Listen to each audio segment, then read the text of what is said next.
आदरणीय कुलश्रेष्ठ जी हमारे मध्य पधारे हैं। कुलश्रेष्ठ जी का जन्म 1960 में अलीगढ़ में हुआ था। अलीगढ़ मुस्लिम यूनिवर्सिटी से आपने शिक्षा प्राप्त की। कई महत्वपूर्ण चैनलों जैसे बीबीसी, आज तक, जी न्यूज में आपने सेवाएं दी।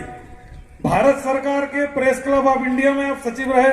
भारत सरकार की ओर से ब्यूरो चीफ बनकर पाकिस्तान भी गए और वी द सिटीजन नामक संस्था के माध्यम से आर्टिकल 35A को सुप्रीम कोर्ट में भाई साहब ने चुनौती दी, जिसे भारत सरकार ने 370 के साथ हटाया। तो भाई साहब के व्यक्तित्व और कृतित्व में अंतर नहीं है, करते भी हैं। हमको सिर्फ वक्ता ही नहीं बनना है, उसको करना भी है।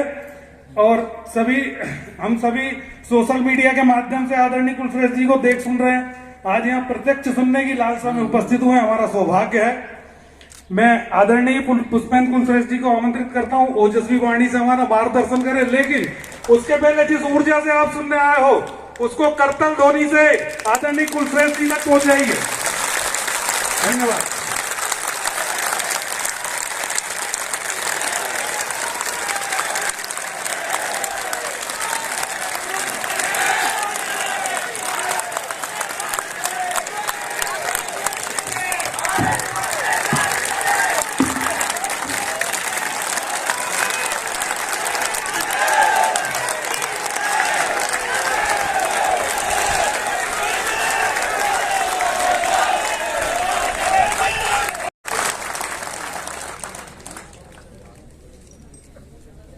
इस पंडाल में, पंडाल के बाहर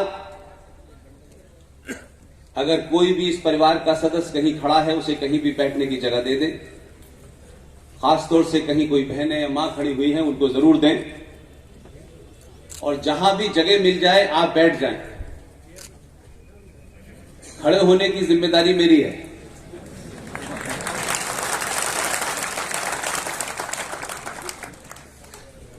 आज के इस प्रोग्राम के आयोजक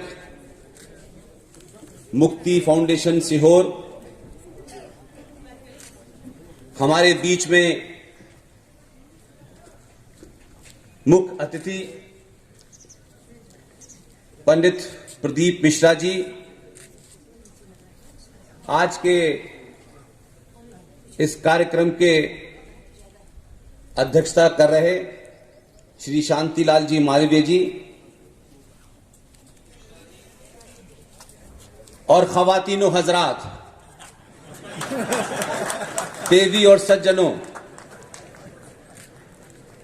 अभी जितनी बातें कही गई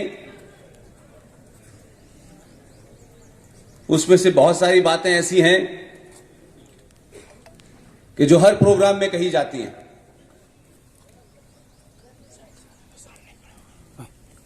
आज हम 2022 में मुझे लगा कि उधर चल रहा है, यहां क्यों जमा हुए हैं, ये सवाल जब हम अपने आप से पूछते हैं तो ना किसी नेता की सभा है, न वोट डालने हैं, न किसी योजना की घोषणा होनी है, और न कुछ आपको ऐसा मिलने वाला है जो आप यहां से निकलेंगे तो आपके हाथ में होगा। मैं मानता हूं कि आज आप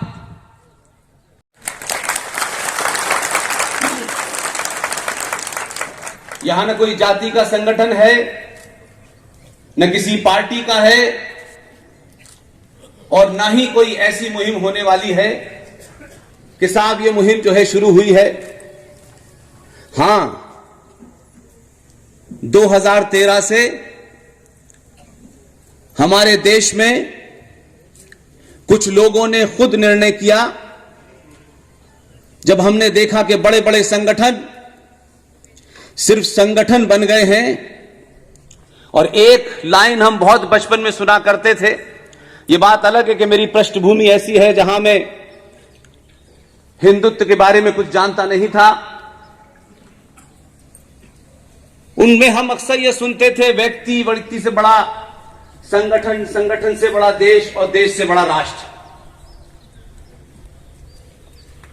25-26 साल पत्रकारिता में रहने के बाद मुझे लगा कि अब व्यक्ति राज से बड़ा हो गया है, संगठन बौना हो गया है, इसलिए कोई भी बात मेरे हक में हो, मेरी जाति के हक में हो, मेरी पार्टी के हक में हो, मेरे संगठन के हक में हो, इन सब की सबको चिंता है, लेकिन इसकी चिंता नहीं है कि राष्ट्र की हक में किसी के बात हो। इसलिए हम सब लोगों ने सामूहिक तौर पर जो भी सार्वजनिक जीवन में अलग अलग मंचों से बोल रहे हैं, उन सब ने या तो जानबूझकर या अनजाने में या अज्ञानता में 90 करोड़ सनातनियों को मूर्ख बनाया है। मैं आपसे कोई नई बात और नया विचार देने नहीं आया, क्योंकि इस देश में बहुत सारे लोगों के पास विचार हैं। हम छोटी छोटी गलतियां हमसे की गई और आज भी कुछ स्वार्थी लोग उस कारण से अभी भी ये चाहते हैं कि आप वही नाम का जप करते रहें। दुनिया में एकमात्र समाज है जिन्हें झूठ बोलना, झूठ सुनना और झूठ का प्रचार करने में आनंद आता है। हमारा इतिहास, हमारा साहित्य, हमारी संस्कृति, हमारे सरोकार ये बताते हैं कि किसी भी चीज पे विवाद हो, बड़ी से बड़ी चीज हो, उस पे भी विवाद हो तो शास्त्रार्थ होता था। शास्त्रार्थ में उसकी जाति नहीं देखी जाती थी, उसका समाज में कद नहीं देखा जाता था। तथ्यों के आधार पर आप अपनी बात को साबित करें, वही समाज में बड़ा माना जाता था। दुर्भाग्य देखिए, इसमें मैं राजनीतिक लोगों को शामिल नहीं करता, और खास तौर से दुनिया में जहां जहां लोकतंत्र है उन देशों को तो बिल्कुल भी नहीं शामिल करना चाहिए, क्योंकि ये जो लोकतंत्र की व्यवस्था है सिर्फ आपके यहां नहीं, पूरी दुनिया में जहां भी लोकतंत्र होगा नेता सच नहीं बोलेगा। लोकतंत्र की मजबूरी है कि जो नेताजी आपसे वोट मांगने आए हैं उन्हें आपको खुश करने के लिए झूठ पे झूठ बोलना ही होगा, क्योंकि सच बोलने से वोट नहीं मिलेंगे। अगड़ों को भी खुश करना है, पिछड़ों को भी खुश करना है, पड़ोसियों की भी खुश करना है, किसी का दिल जीतना है। इसलिए एक छोटा सा शब्द है धर्म, और इस धर्म को लेकर बहुत सारी बातें होती हैं, और हमारे बुजुर्गों ने या डरता कहें या लालच कहें, इसमें से कोई भी चीज हो सकती है। हम सब ने एक झूठ बहुत बोला, और जो आपकी संस्कृति सभ्यता का दुश्मन था, जिसकी फिलॉसफी के अंदर लिखा हुआ है कि तलवार के जोर पर दुनिया को फतेह किया जा सकता है, उनके बनाए नैरेटिव में पूरा हमारा संत समाज, हमारे आश्रम, हमारे मंदिर, हमारे विश्वविद्यालय, सबने झूठ बोला, और इस झूठ को हम जाने अनजाने में, शायद मुझे ऐसा लगता है, हम आज भी चला रहे हैं। एक झूठ है, यहां से आपकी खराब होने की प्रक्रिया शुरू होती है। हमसे समझाया गया सारे धर्म बराबर हैं, यह दुनिया का सबसे बड़ा झूठ है।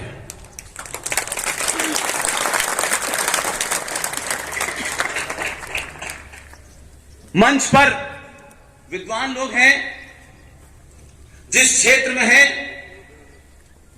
उसका उनको ज्ञान है, लेकिन मैं सिर्फ अपनी बात उन तथ्यों पे कहना चाहता हूं जो तथ्य अनादिकाल से आए।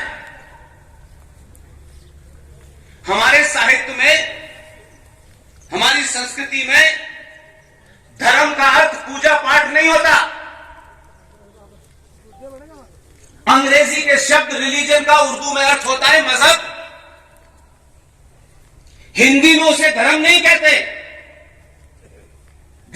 हिंदी में उसे मत कहते हैं।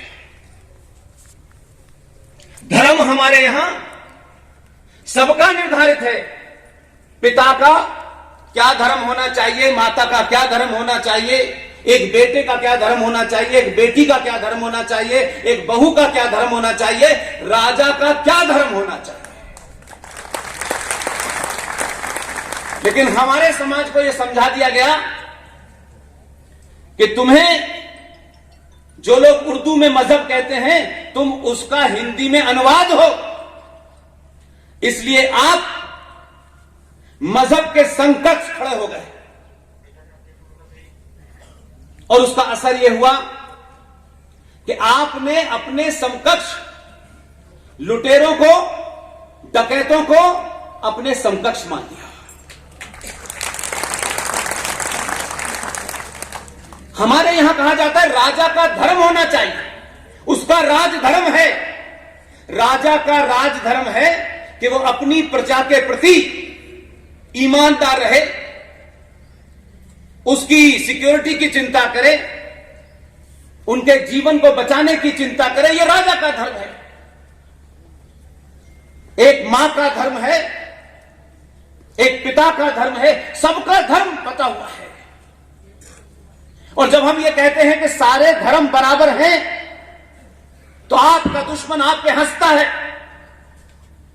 आपका मजाक उड़ाता है, और वो सोचता है कि ये क्लेम करते हैं कि हम अनादिकाल से, जब से ये ब्रह्मांड अपने वजूद में आया, अस्तित्व में आया, हम तब से हैं। लेकिन आपने उसको ऐसी घुट्टी पिलाई, और उस घुट्टी का असर यह हुआ कि आपने नाली और समुद्र की तुलना एक साथ कर दी।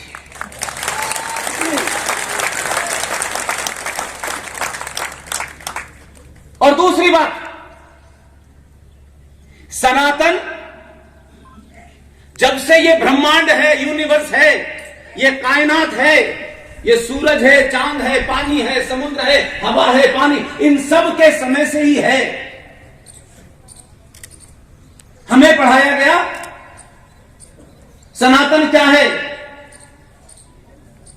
सनातन सूरज है, सनातन धरती है, सनातन वायु है, सनातन जल है। और ये 5 तत्व हम अपने डिस्कोर्स में सुबह से लेकर शाम तक बोलते हैं।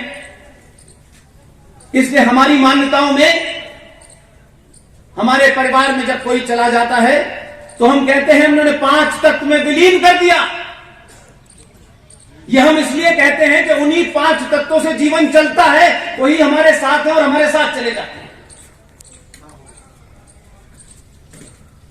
दूसरी बात, सनातन के पैदा होने की कोई डेट है? सनातन की कोई किताब है? लेकिन 1400 साल पहले एक रेगिस्तान में ऊंट की पीठ पर खड़े होकर खजूर तोड़ने वालों का भी एक मजहब निकला।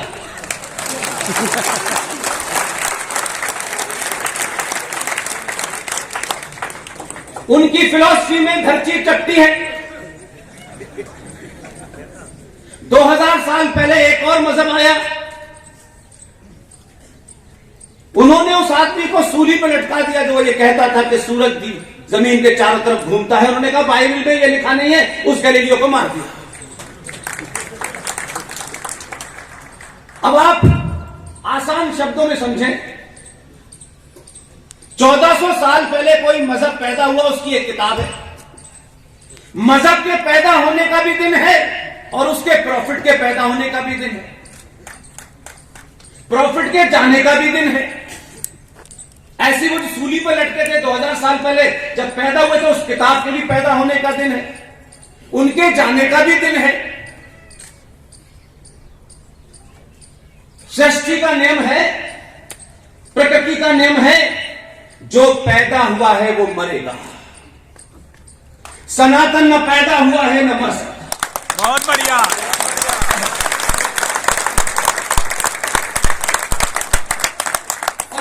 कोई किताब नहीं है, हमारा कोई पैगंबर नहीं है। लिहाजा आज 2022 में जब पूरी दुनिया के अंदर एक उथल पुथल मची हुई है, तब पूरी दुनिया भारत की तरफ देख रही है। अगर हमारे बुजुर्गों ने सही सही बात बताई होती तो आज हमारा यह हश्र न होता। लुटेरों ने राज किया, गुलामों ने राज किया, चोर उठाईगिरों ने हमारे ऊपर राज किया। यह राज इसलिए किया कि हमने अपने आदर्शों को सही चुना नहीं। आज भी यहां मजहबी जाति व्यवस्था है। यह कोई आपको नहीं बताता, यह जाति की व्यवस्था मजहबी नहीं थी, सामाजिक थी। एक डॉक्टर है, एक इंजीनियर है, पुलिस का काम करेंगे पुलिस वाले करेंगे, सेना वाले सेना का काम करेंगे। इसे एक समाज को चलाने के लिए अलग अलग इंस्ट्रूमेंट बनाए गए। अब ऐसा तो नहीं है कि आपको अपना मकान बनवाना है तो आप डॉक्टर को बुलाएंगे, क्योंकि वो देखने में अच्छा लगता है, कुछ अमीर अमीर सा लगता है। ऐसा तो नहीं हो सकता। बीमारी के लिए डॉक्टर ही चाहिए। तो जो भी कोई किसी कास्ट का आदमी, किसी रंग का आदमी जो डॉक्टरी में चला गया वो डॉक्टर हो गया। इसलिए जो सेना में चला गया वो क्षत्रिय है, जिसको ज्ञान प्राप्त हो गया वो ब्राह्मण है, जिसने व्यापार किया वो वैश्य है। आज भी भारतीय सेनाओं में महार रेजिमेंट है, अहीर रेजिमेंट है, लेकिन बताइए जरा कि बॉर्डर पे जब वो शहीद होता है, वीर गति को पैदा होता है, तो कहीं सुना है आपने कि इसमें 2 यादव, 1 ब्राह्मण, 1 ठाकुर मरे? पूरा राष्ट्र बिना उसकी जाति देखे उसको सम्मान देता है।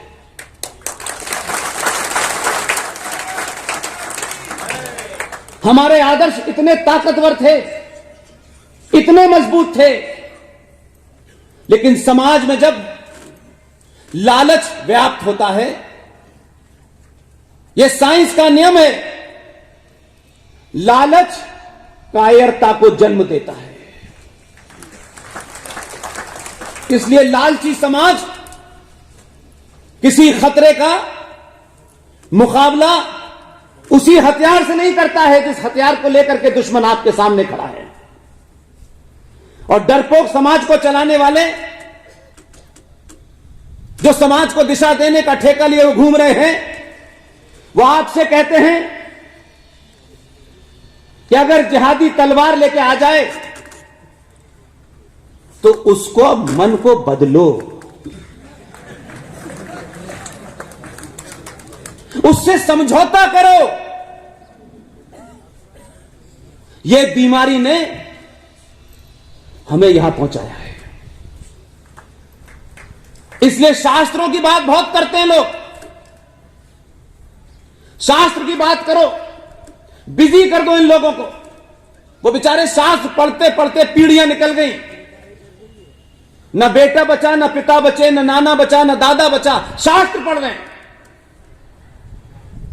दुनिया में पहला नियम है, अगर शांति चाहते हैं तो शक्ति का सामूहिक प्रदर्शन करते रहिए।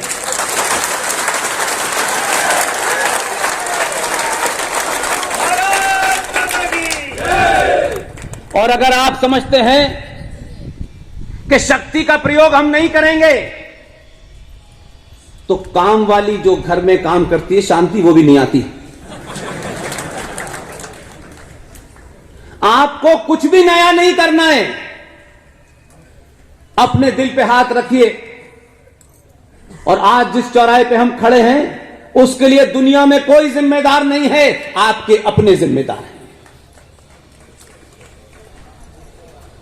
लिहाजा नई नई रोज कहानियां होती हैं। मुझे बहुत सारी बातें कल से बताई गई। बताया गया कि बड़े दूर दूर से लोग सुनने आना चाहते हैं। मैंने कहा किसी को रोकिएगा मत, क्योंकि कोई ये सरकारी फंक्शन नहीं है। यहां अगर जमीन पे, मंच पे भी अगर जगह हो तो बिठा दीजिएगा, क्योंकि जो आया है उसको पता है वो क्यों आया है।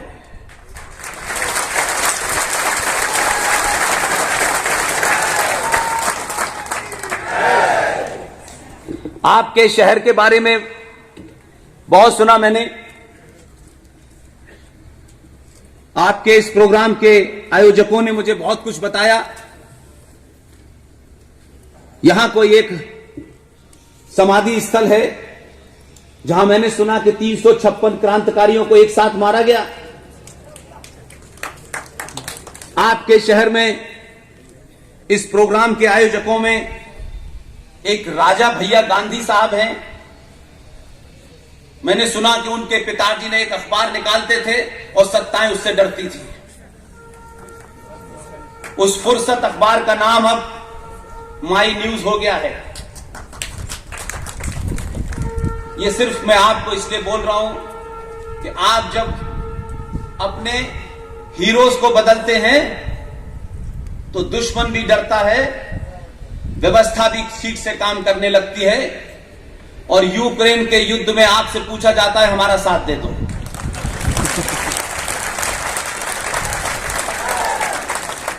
नहीं, आपकी हैसियत पीछे हाथ बांध करके अंकल सैम के दरवाजे में सिर्फ यस्सर यस्सर करने की थी। लोग बहुत कहते हैं कि यह बदलाव कैसे हो रहा है। सही बात यह है कि जो अत्याचार, जो अनाचार भारत के करोड़ों लोगों के साथ हुआ, हमारी संस्कृति में एक शब्द में अगर कोई ये पूछे आपसे कि दुनिया का सबसे बड़ा सच क्या है, हमारी संस्कृति में जो सबसे बड़ा सच है वो है मां। मां से बड़ा कोई सच हो ही नहीं सकता। अगर एक शब्द में आपको सच की परिभाषा देनी हो, क्योंकि जिस मां ने मुझे 9 महीने अपने पेट में रखा है, मैंने उसी ने जन्म दिया है मुझे, उसको बदला नहीं जा सकता। लेकिन हमारी संस्कृति में अगर विश्वास को सिर्फ एक शब्द से निर्धारित करना हो तो उसका नाम है पिता। जो मां मुझे जन्म देती है, जब थोड़ा बहुत कुछ शायद मैं देखने या सुनने लगता हूं, वही मां जिस पुरुष की तरफ इशारा करके कहती है ये तेरा बाप है, जिंदगी भर तक उससे सर्टिफिकेट नहीं मांगती। ये हमारी परंपरा है और ये दुनिया में बदली नहीं जा सकती। लेकिन हमारे यहां संकट क्या हुआ, हम लोग इसलिए कायर और डरपोक बने कि हमने अपनी उस साहित्य को, संस्कारों को छोड़ दिया। इसलिए आज आप 2 किस्म की सभ्यताओं से टकरा रहे हैं। कभी आपने सोचा कि आपके साहित्य में यहां इतने बुजुर्ग लोग बैठे हैं, हमारा जो भी साहित्य है हजारों साल का, ये चलते फिरते जो हम गालियां बकते हैं, ये हमारे साहित्य का हिस्सा नहीं है। उन गालियों का अगर संधि विच्छेद करें तो अरब से आने वाले लोग उस फिलॉसफी में यकीन रखते हैं, इसलिए ऐसी ही गालियां हैं।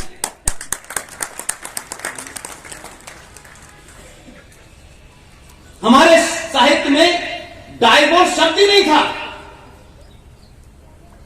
तलाक नाम का कोई शब्द ही नहीं था। आप उन संस्कृतियों से टकराए तो आपने उनका प्रैक्टिस करना शुरू कर दिया। तो शादी जो हमारे समाज में सबसे पवित्र बंधन है, उस शादी के कुछ रीति रिवाज हैं।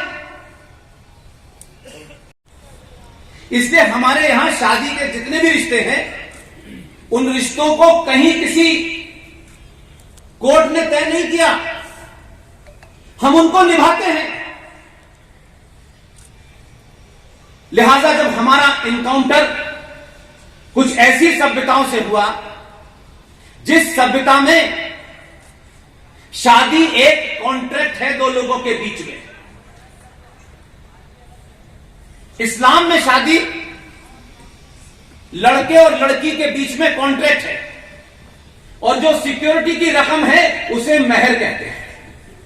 उसमें शर्त है कि अगर आप बाहर गई तो महर की रकम खत्म। यहां तक भी ठीक है, लेकिन यूरोप की कल्पना में, आज के यूरोप की बात नहीं कर रहा, यूरोप की कल्पना में इंस्टीट्यूशन ऑफ मैरिज यानी शादी का कोई बंधन ही नहीं था, वहां शादी नहीं होती थी। उनकी फिलॉसफी में यह माना गया कि एक पुरुष और एक महिला के बीच में अगर कोई संबंध हो गए हैं तो वह किसी सुख प्राप्ति के लिए हुए हैं, और उस सुख प्राप्ति में अगर किसी संतान का जन्म हो जाए तो वो संतान, उसको पालने पोसने का जिम्मेदारी राज्य सरकार की है।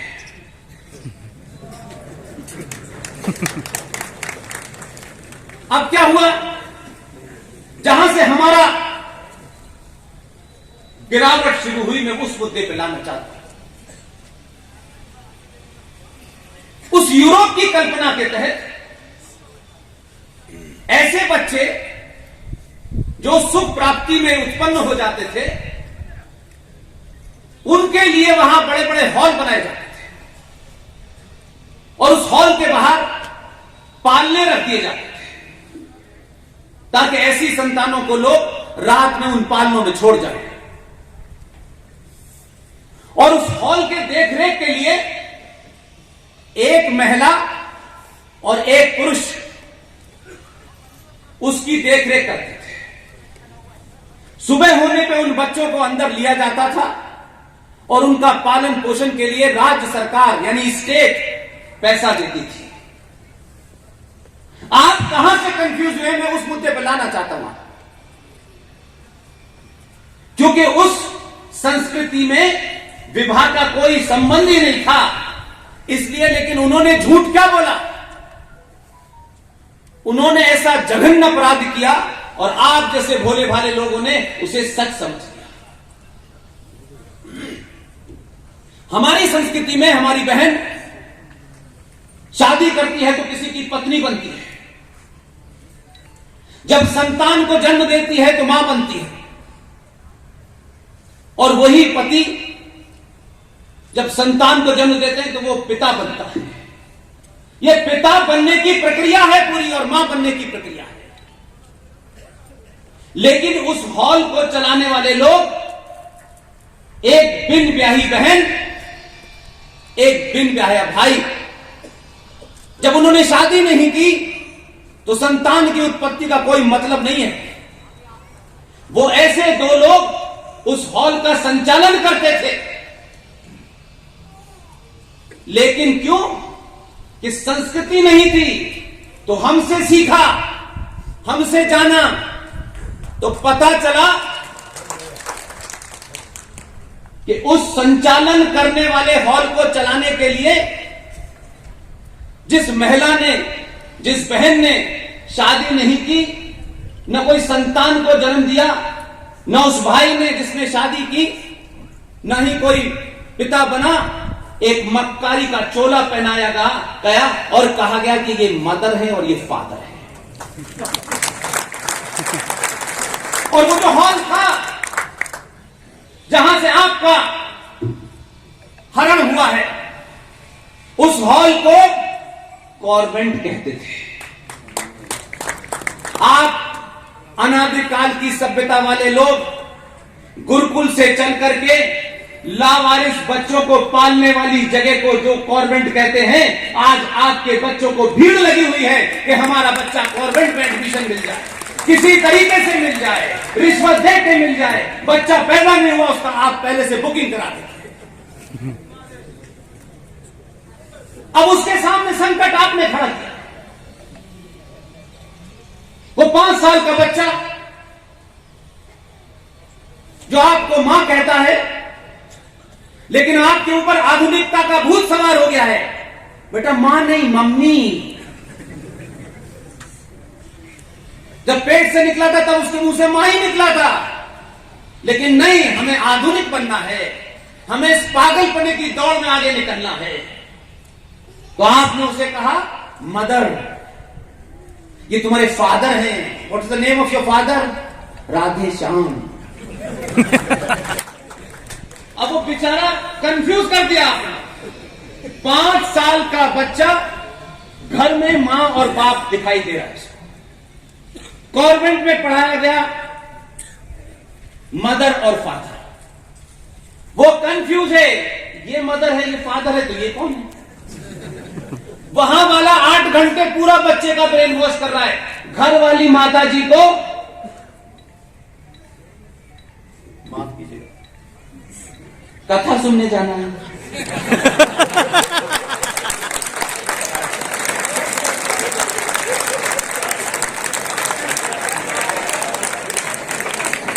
अब वो बेचारी मां कथा सुनने गई। कथा कैसी हो रही है आप सुनिए। भाव विभोर माहौल, अनंत भावुकता चरम पर है। ऐसे ऐसे शब्दों का निर्माण किया। भगवान राम वनवास हुआ, उनके पैरों में छाले फूट रहे थे और मां सीता के आंसू निकल रहे थे। ऐसा माहौल क्रिएट करते हैं, लगता है यही रामचंद्र जी लाइव चल रहे हैं।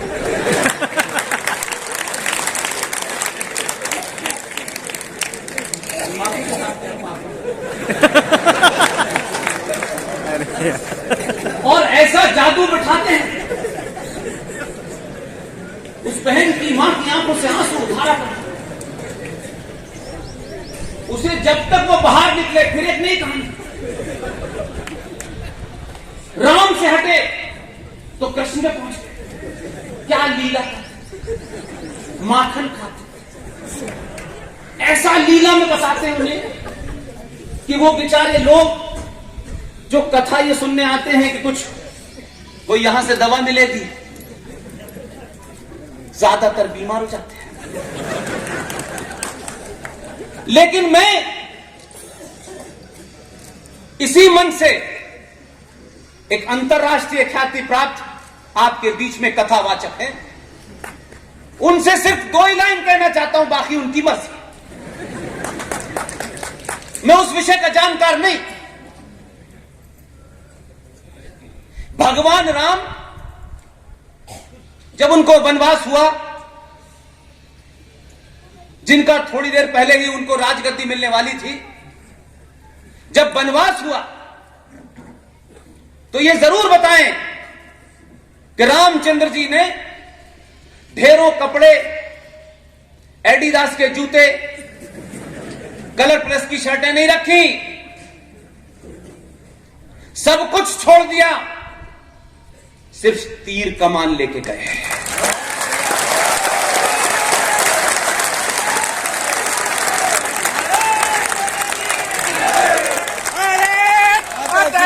भगवान राम इंटॉलरेंट थे, आक्रमणकारी थे। उनको पता था रास्ते में अधर्मी और जिहादी मिलेंगे, उनका नाश करना है।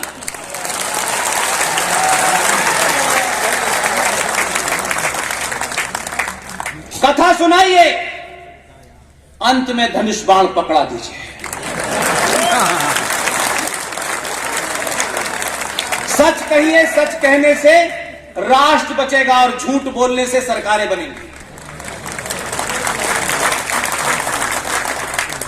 इसलिए देश और राष्ट्र का फर्क कोई बताने को तैयार नहीं है।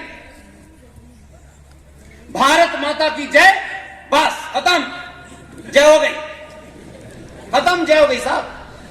जय जय, चारों तरफ जय जयकारा लग रहा है। इसलिए सत्यता यह है कि हर आदमी ने अपना काम छोड़ करके वो दूसरे के काम में एक्सपर्ट है। इसलिए आज 1947 में जो जघन्य अपराध हमारी चुप्पी ने किया, हमारी सच की एक प्रवृत्ति होती है, सच को जितना गहरा दबाएंगे 10 साल में निकले 50 साल में निकले उतनी ताकत से बाहर निकलता है। और 2022 21 20 19 जितना गहरा सच दबाया गया था उतनी ताकत से बाहर निकल रहा है।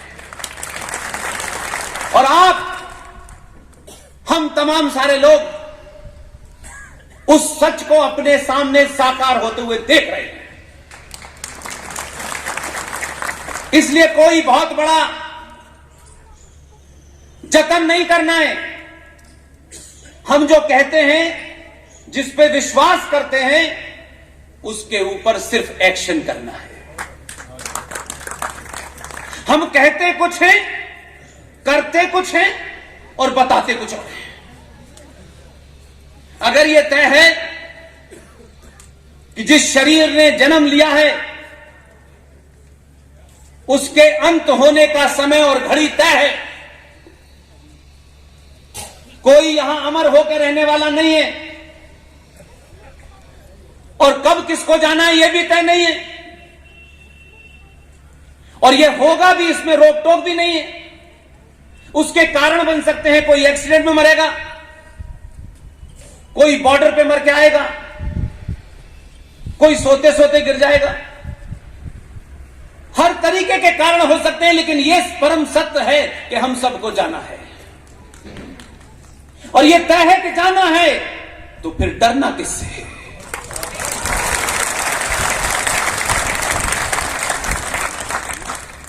पूरी जिंदगी इससे डरे, उससे डरे, पूरी जिंदगी किसी लालच और स्वार्थ के बगैर हम सच बोले नहीं। मुख्यमंत्री यहां बैठे हों तो कम से कम 150 वक्ता बोलेंगे और मुख्यमंत्री की इतनी तारीफ करेंगे कि उसे लगेगा मैं हूं भी कि नहीं। इसे कहते हैं चाटुकारिता, इसे कहते हैं कुछ प्राप्ति इनकी इनायत हो जाएगी नजरों की तो हो सकता है प्लॉट मिल जाए। जिस दिन भी सनातनी हिंदू समाज सिर्फ लालच से बाहर आ जाएगा, जो रेगिस्तान से आए थे वो वापस चले जाएंगे।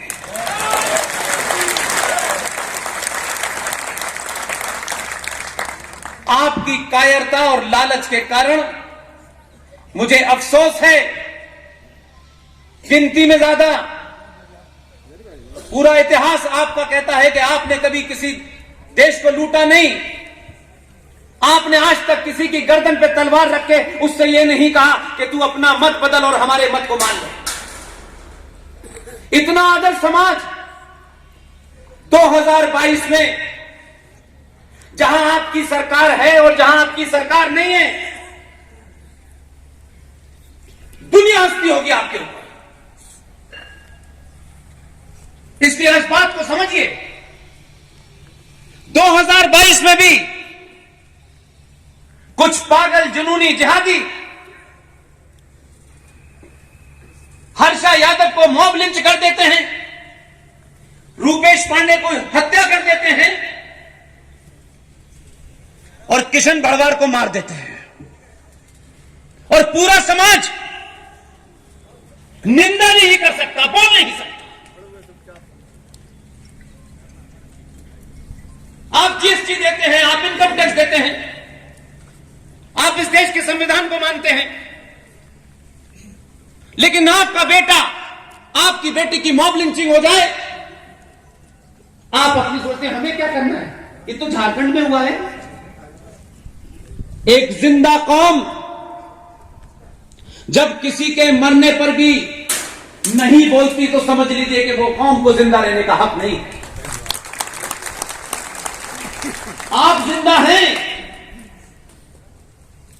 तो जिंदा होने का सबूत दीजिए।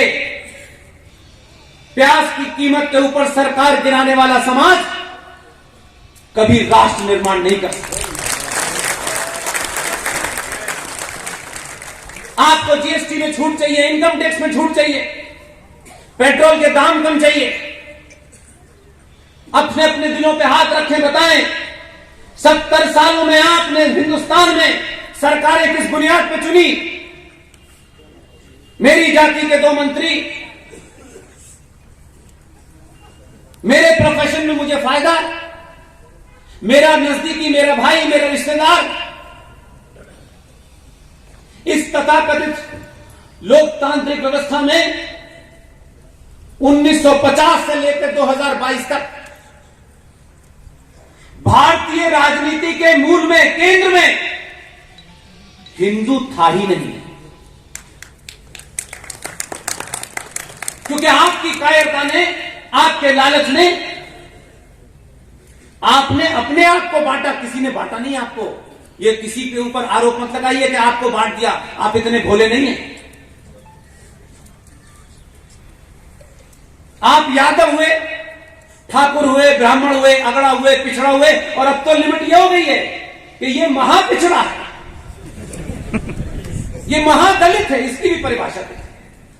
और जो किया वो हमने मान लिया। मैं मानता हूं कि सीहोर में मुझ जैसे एक साधारण से आदमी को अगर आप सुनने आए हैं तो मैं पूरे विश्वास से कह सकता हूं कि जिस दिन भी आप इस तरीके की सभाओं में, चाहे कर्नल आरसी सिंह साहब हो, जीडी बख्शी हो, सुशील पंडित हो, ललित अंबरदार हो, प्रोफेसर कपिल कुमार हो, जिस दिन ये समाज उन्हें सुनना शुरू कर देगा, हजारों साल तक आपका कोई बात नहीं कर। ऐसा नहीं है कि हमारा कोई, हम कुछ खास किस्म के लोग हैं। जिस दिन यह सफर तय किया उस दिन 2 बातें साफ कर दी सार्वजनिक मंचों से। कहा हमको दुनिया में उलट पुलट हो जाए जब तक जीवित हैं, किसी पार्टी की 2 रुपए की मेंबरशिप हम नहीं लेते। सत्ता के जितने भी विधान हैं हमारा उससे कोई लेना देना नहीं। हम देश के लिए कोई काम नहीं कर रहे। हमारा मानना है कि देश और राष्ट्र में जमीन आसमान का फर्क है, लेकिन आपको घुट्टी ऐसी पिलाई गई है कि आप देश को ही राष्ट्र समझते हैं। इसलिए आप ये समझते हैं कि दिल्ली में सरकार का बदलाव, भोपाल में सरकार का बदलाव राष्ट्र निर्माण है। ये नहीं है। देश क्या है? एक भूमि का टुकड़ा है। इस भूमि के टुकड़े की रक्षा करने के लिए फौज बनाई गई है। इसको व्यवस्थित चलाने के लिए पुलिस निर्माण की गई है। पुलिस किसी कानून से बंधी हुई है, आर्मी किसी कानून से बंधी गई है, संसद किसी कानून से है, न्यायपालिका किसी कानून से है, कोई ना कोई इंस्टीट्यूशन किसी ना किसी कानून से बंधा हुआ है। इनका काम है देश चलाना। राष्ट्र क्या है? इस प्रोग्राम के शुरू होने से पहले बहुत जोर जोर से मंत्रों का उच्चारण हो रहा था। यहां दीपों को जलवाया गया, प्रज्वलित किया गया। यहां शंखनाद होता। ये राष्ट्र है।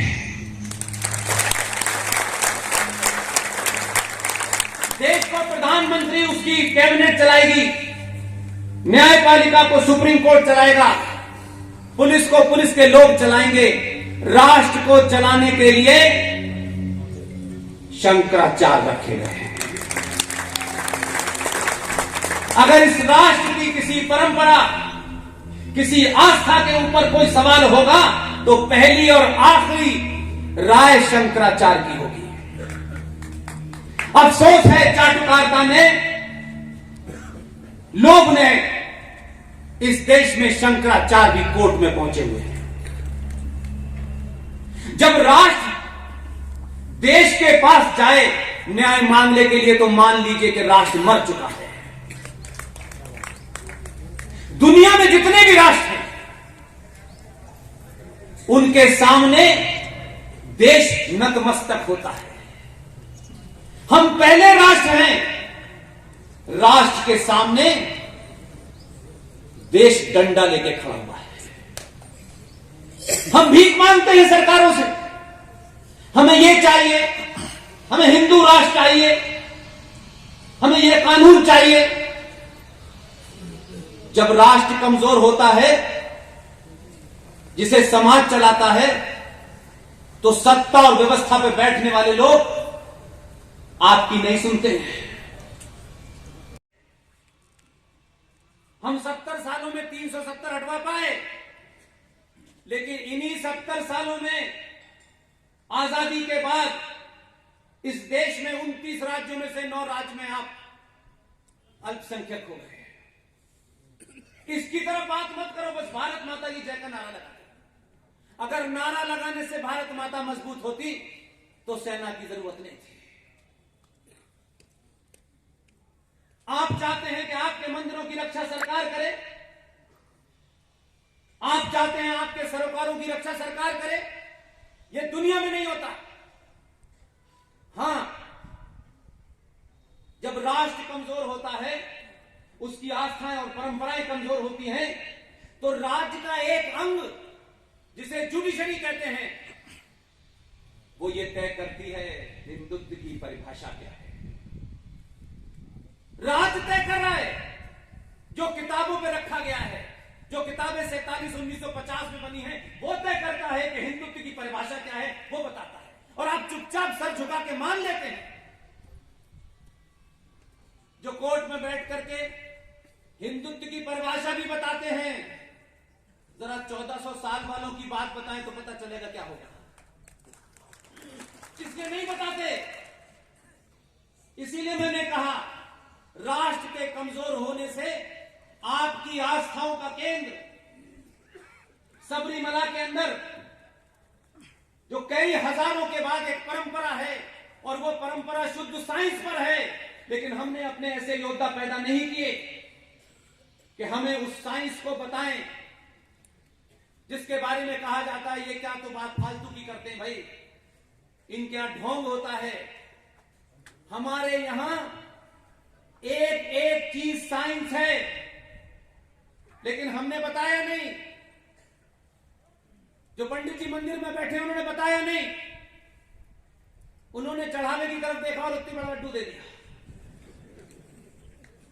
जिसकी जो भूमिका थी नहीं की, इसलिए आज हम संकट में खड़े हैं। उस केरला के अंदर 6 मंदिर बने हुए हैं, 6, उसमें से एक सबरीमला है। क्योंकि हमारे यहां ये जो टेलीविजन नाम का भोंपू आ गया है, हर आदमी बैठ के ही वहां इंटेलेक्चुअल हो जाता है। जो जिस विषय का जानकार नहीं है उसी का एक्सपर्ट है।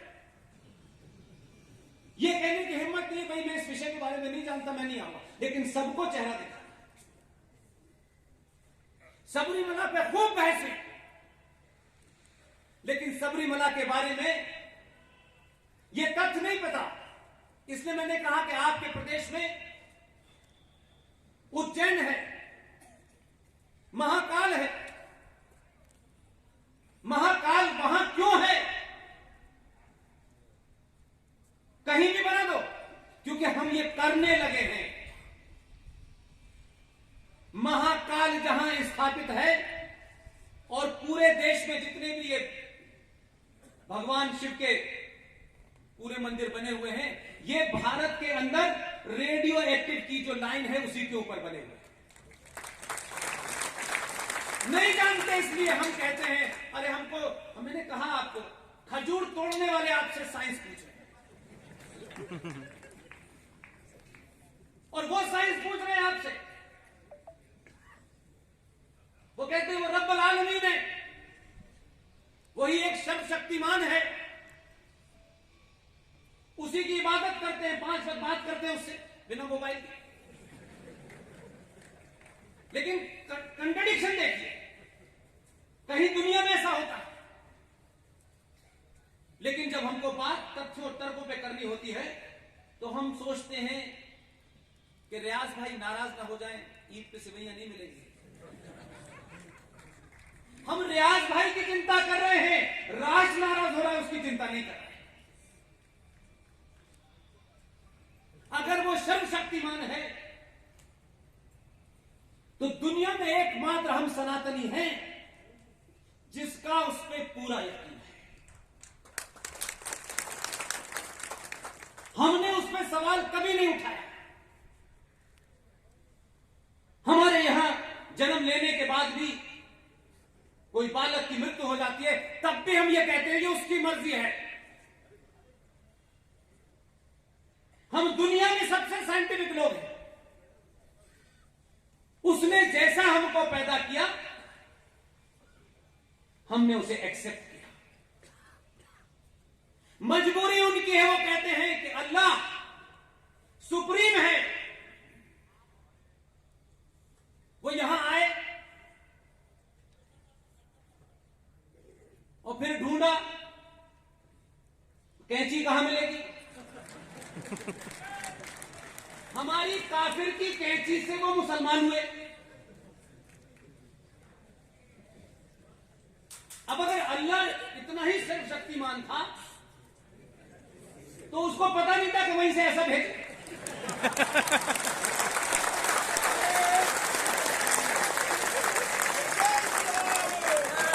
वो कहते हैं इस प्रक्रिया के बाद ही हम मुसलमान होंगे। तो तुम्हारा यकीन नहीं है, उस पर तुम झूठे और मक्कार हो। हमारा यकीन है, हम जैसे आए हैं वैसे ही जाएंगे। एक और है, वो जो क्रॉस पे लटके हुए हैं, वो भी एक प्रक्रिया करते हैं। जब तक कि किसी गले से नीचे न उतर जाए चर्च नहीं कर पाते। हमने कोई प्रक्रिया का पालन नहीं किया। हमने कहा कि ये जो पूरा ब्रह्मांड है, हम इस ब्रह्मांड के हिस्से हैं, हमारी एक भूमिका है, हम उस भूमिका का निर्वहन करेंगे, जब बुलाएगा वैसे ही चले जाएंगे।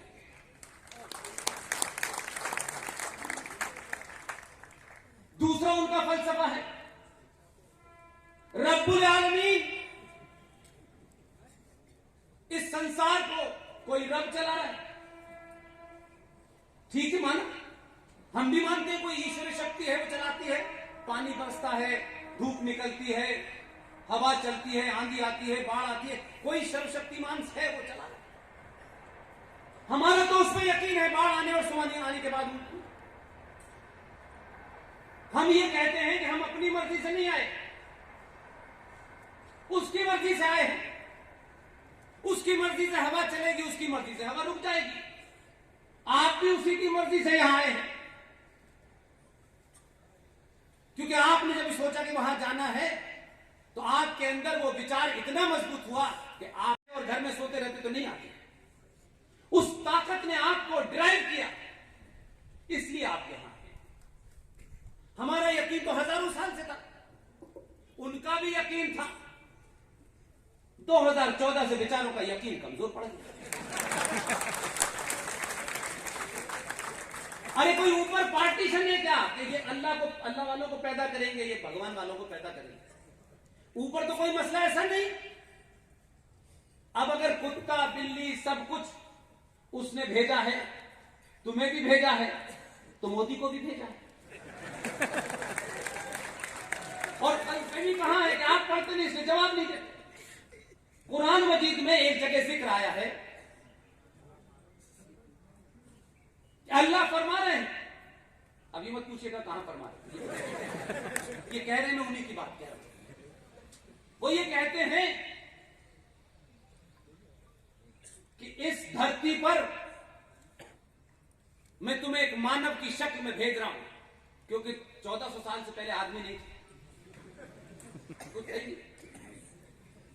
अगर इस धरती पे जाओगे तो तुम्हें कुछ नियमों का पालन करना है, और अगर तुमने उन नियमों का उल्लंघन किया, उसकी नाफरमानी की, तो ध्यान रखना, मैं इसी धरती पे कुछ लोगों को भेजूंगा जो तुम्हें रास्ते पे ले आएंगे। उन्होंने सिर्फ इतना ही नहीं बताया था कि भेजने वाला आदि आस्तीन का कुर्ता पहन के आएगा, ये नहीं बताया, लेकिन कहा था कि तुम्हें रास्ते पे ले आएंगे, क्योंकि तुम आओगे नहीं रास्ते पे। अब 2014 में हुआ, बोले ये भेज दिया। उसने प्यार से बात की कि अल्लाह ने नहीं कहा है कि 3 तलाक करो, निकाह हलाला करो, निकाह मुता करो। उसने कहा ये नहीं कहा है अल्लाह ने। बोले तुम क्या जानते, तू काफिर आदमी। बहुत समझा। जब बहुत अति हो गई तो उन्होंने कहा ये अकेले से नहीं समझ रहा है, 2019 में एक और भेजो। अल्लाह की मर्जी से आ रही है और अल्लाह के बंदे जो गुंडागर्दी कर रहे हैं उन्हें ठीक करना है, हमारी कोई मर्जी नहीं। और सिलसिला यह है कि अल्लाह ने भी तय कर लिया है कि ये मेरे रास्ते से हट गए, इन्हें रास्ते पे लाना है। तो उसने अपने बंदों के भेजने का सिलसिला जारी रखा है और बहुत सारे लोग बड़े परेशान थे, उसने उत्तर प्रदेश में भी भेज दिया है। अब अगर अल्लाह की मर्जी से ये लोग आ रहे हैं तो आप अपनी भूमिका तय करें कि ऐसे लोग कम से कम इस देश पे 100 साल तक राज करें।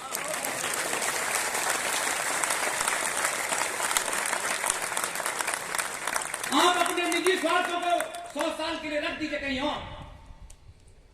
और ये मान के चलिए कि जो आपकी किस्मत में है वो चल के आएगा,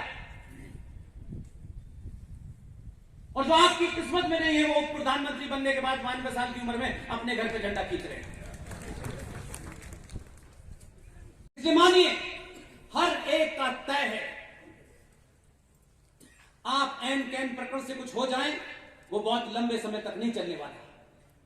थोड़ी देर के लिए आपको जीत लग सकती है, लेकिन लंबे समय तक वो जीत नहीं रहती। इसलिए उत्तर प्रदेश में जो कुछ हो रहा है, ये तमाम असुरी ताकतें, ये तमाम जिहादी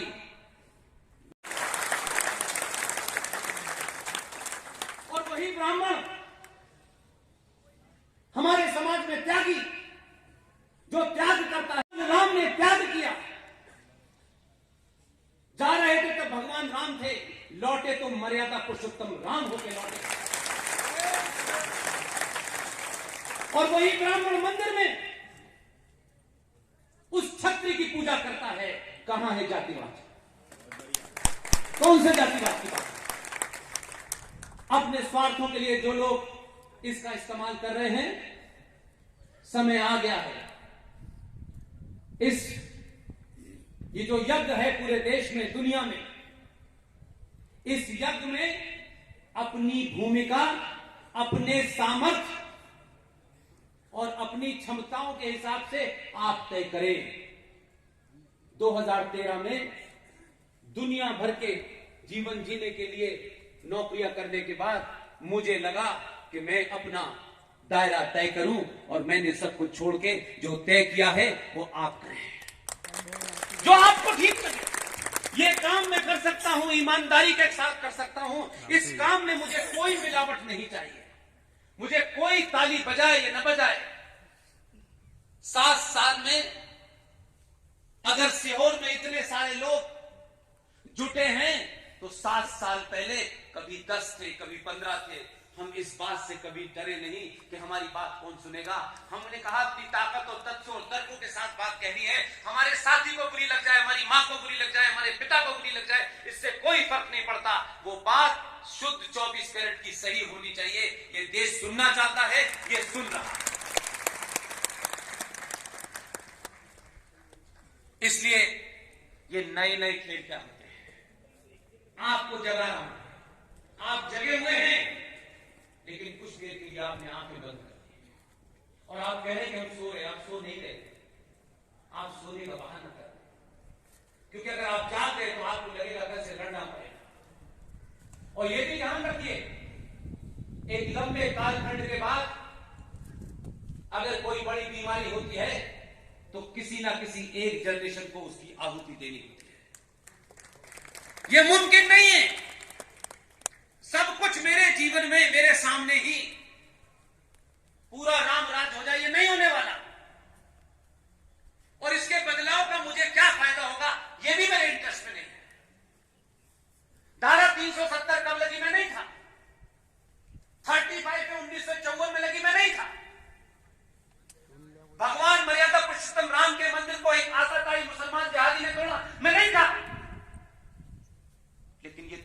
काम मेरी आंखों के सामने हुए। मैं हूं।